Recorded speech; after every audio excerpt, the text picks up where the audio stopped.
চলতি বছরের প্রথম হজ ফ্লাইটে সৌদি আরবের উদ্দেশ্যে রওনা দিয়েছেন ৪ শতাধিক হজযাত্রী। সোমবার ২৮ এপ্রিল দিবাগত রাত ২টা ২০ মিনিটে হজরত শাহজালাল আন্তর্জাতিক বিমানবন্দর থেকে সৌদি এয়ারলাইন্সের ফ্লাইট এসবি জাদ্দার উদ্দেশ্যে ছেড়ে যায়। বিমানবন্দর কর্তৃপক্ষ জানিয়েছে, এই ফ্লাইটের মাধ্যমে এবারের হজ কার্যক্রম আনুষ্ঠানিকভাবে শুরু হলো। ধর্ম বিষয়ক উপদেষ্টা আফম খালিদ হোসেন বিমানবন্দরে উপস্থিত থেকে হজ কার্যক্রমের আনুষ্ঠানিক উদ্বোধন করেন। তার সঙ্গে ছিলেন সৌদি আরবের রাষ্ট্রদূত এবং হজ এজেন্সিস অ্যাসোসিয়েশন অব বাংলাদেশের নেতারা। ধর্ম উপদেষ্টা জানান, এবারের হজ ব্যবস্থাপনা আগের বছরের তুলনায় অনেক বেশি গোছানো ও সুশৃঙ্খল। তিনি বলেন, আগের বছরের তুলনায় এবার প্রায় ১০০ জন কম সরকারি প্রতিনিধি হজে যাচ্ছেন। এছাড়া এবার ধর্ম মন্ত্রণালয় ছাড়া অন্য কোনো মন্ত্রণালয়ের প্রতিনিধি হজে যাচ্ছেন না।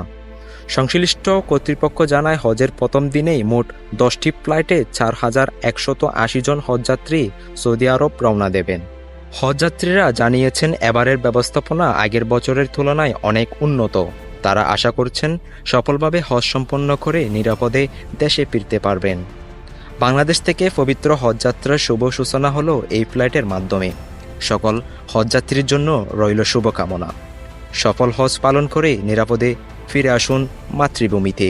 আমিরুল ইসলাম রাকিব, খবর 24।